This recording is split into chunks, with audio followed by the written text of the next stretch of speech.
For the Sofia turn experiment, we brought a plumb bob or a mass hanging from a string up to the Sofia cockpit while they executed a turn, and we wanted to see what would happen and what we would observe.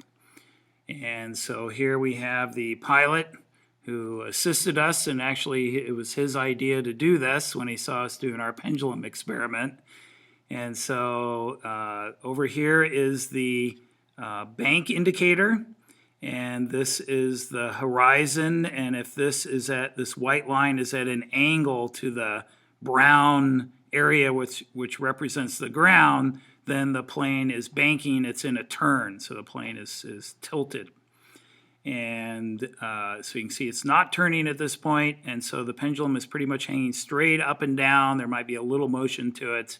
And so what will happen when Sofia is turning to the pendulum? So think about what you might expect, and then we'll take a look. And so I am up in the cockpit filming this, and you can see the turn is being executed. So now notice that there's a angle between this indicator here and the ground. And so you can actually read what that angle is. We'll try and do that. Stand right lined up with the paper. And what we observed is that the pendulum didn't change at all. And so you might have expected that it would tilt one way or another depending on the direction of the turn, and that is not happening. You could not see a change.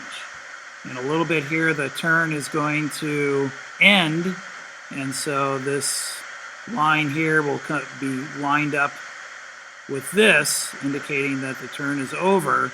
And as that is happening, other than a little bit of shaking, anytime you get tired of holding it. and he didn't get tired of holding it, he kept at it for the whole turn, and actually we did this for another turn too, but this is the one that worked out the best that we're showing you. And so we want to be able to explain why the pendulum isn't swinging out or in during this turn.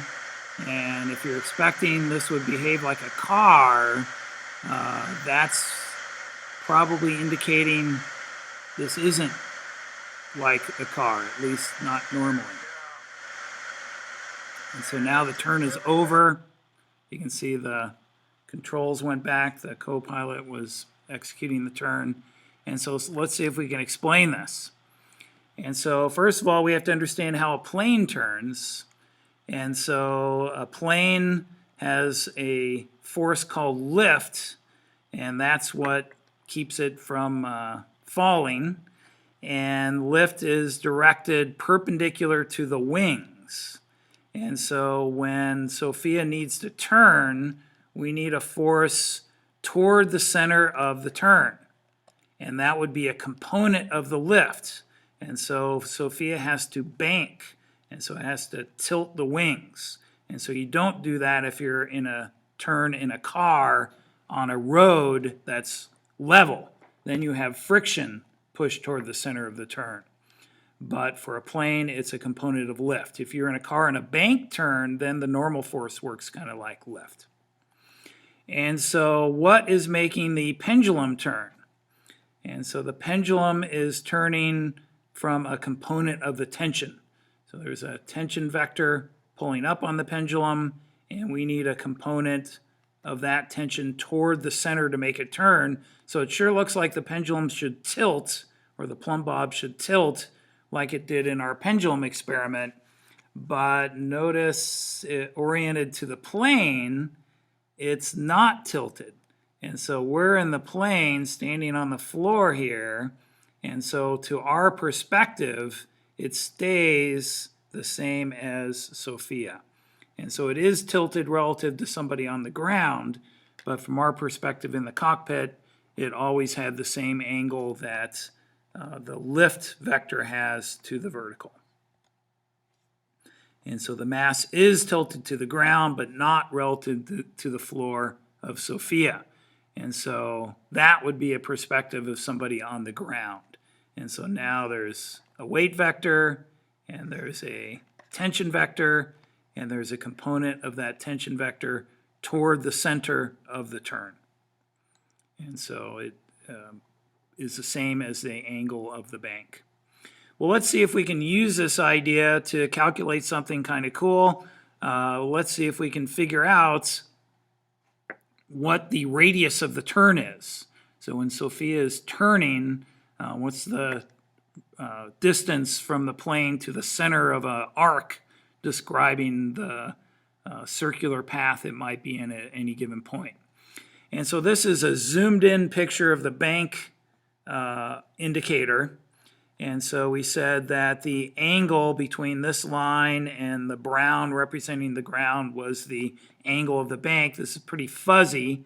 I want you to estimate what you think that angle is. It's definitely not, 45 degrees, right? And it's not 5. What do you think it is? Well, if I put some lines there, see if you could measure it with a protractor. So I'll pause and let you do that. Okay, we're back. Did you get about 17 degrees? That's what I got when I did it.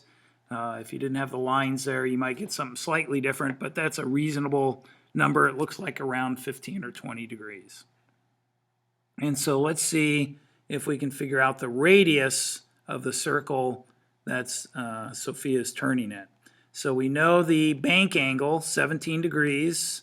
That's the angle from the lift vector to the vertical and also the angle of the tension vector to the vertical. And we know the speed of the plane. I looked this up. We have a spreadsheet giving all the data for the plane as a function of time. And so I pulled the speed. It was going about 480 miles an hour at this point. And so with that data, we should be able to use Newton's laws to figure out what's going on. And so we draw a free body diagram of the pendulum. And so we have weight acting straight down and tension acting at an angle relative to the ground. Again, not relative to us in this tilted plane.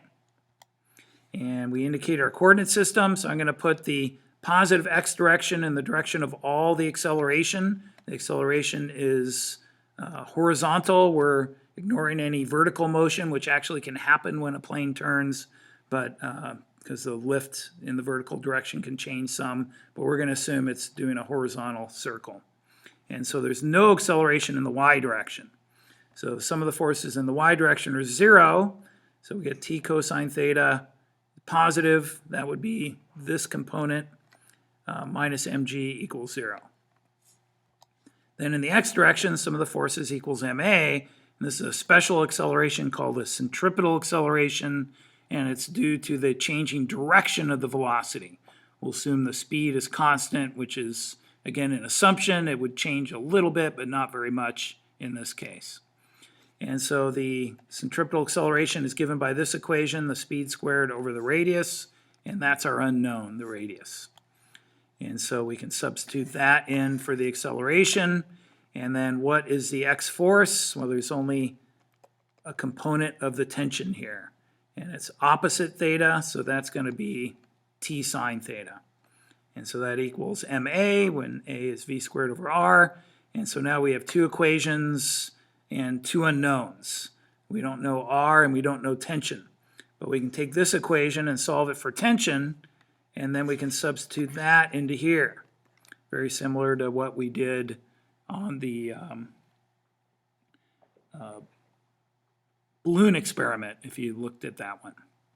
And so now we can simplify. The mass divides out on both sides, and sine over cosine is tangent. So now we've simplified to g tangent theta is v squared over r, and solving for r, we get v squared over g tangent theta. And putting in our numbers, we get a radius of about 15.4 kilometers.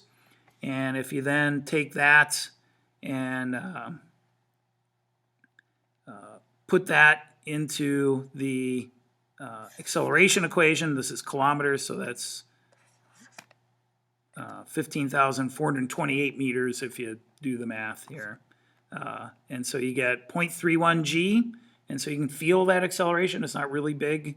1 g would be 9.8 meters per second, but you can definitely feel when the plane is turning, you can feel that acceleration because there's a force making you go in a circle. So I looked around to see what the actual turning radius for 747 is, and I found various numbers, and this seemed in the ballpark. Some people said 14, 16, 13. It depends on the plane. It can fly in a tighter circle if it needs to, but this is a tight enough circle so they can execute the turn quickly, but not cause a lot of discomfort for the passengers.